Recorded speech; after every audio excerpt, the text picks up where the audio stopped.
ఇప్పుడు మొలవనే మొలవదనుకున్న రాష్ట్రాన్నే మొలిపించిన పార్టీ మాది. మొలవనే మొలవదన్నారు. అట్లాంటి ఒక రాష్ట్రాన్నే మొలిపించిన నాయకుడు కేసీఆర్.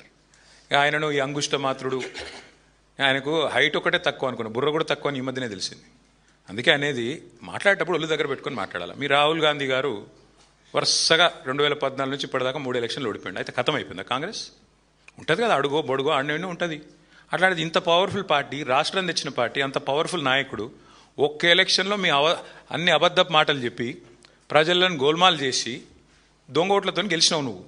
నీకే ఇంతుంటే, తెలంగాణ ప్రజల మీదకి తుపాకీ తీసుకుపోయిన నీకే ఇంతుంటే తెలంగాణ తెచ్చిన మాకెంత ఉండాలని పెట్టుమని. అంత సిపాయి అయితే మొలకెత్తని అని అంటుండు కదా, పెట్టుమని. రాష్ట్రంలో ఎలక్షన్లు పెట్టుమని. ఉప ఎన్నికలు పెడతాడా, జిల్లా పరిషత్ పెడతాడా, లేకపోతే మొత్తం శాసనసభ రద్దు చేసి అసెంబ్లీకి పోతాడా, పొమ్మని చూస్తా. ఎందుకంటే ఆయనకు తెలుసు, ఆయన సర్వేనే చెప్తున్నది. ఇప్పుడు మిడ్ టర్మ్ అయిపోయింది బ్రదర్, మొత్తం 2.5 ఏళ్ళు అయిపోయింది. లాస్ట్ ఇయర్ ఎట్లాగో ఎలక్షనే, మిగిలింది 18 నెలలు. ఈ 18 నెలలు ఏం చేయొచ్చు అని చెప్పి ఆయన సర్వే చేయించుకున్నాడు.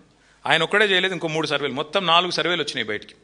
4 సర్వేలు గంటా పదంగా చెప్తున్నాయి. రేవంత్ రెడ్డి సర్వే కూడా స్వయంగా చెప్పింది 78 సీట్లతో బీఆర్ఎస్ అధికారంలోకి రాబోతుందని రేవంత్ రెడ్డి చెప్పి సర్వే చేయించుకుంటే అందులో కూడా వచ్చింది.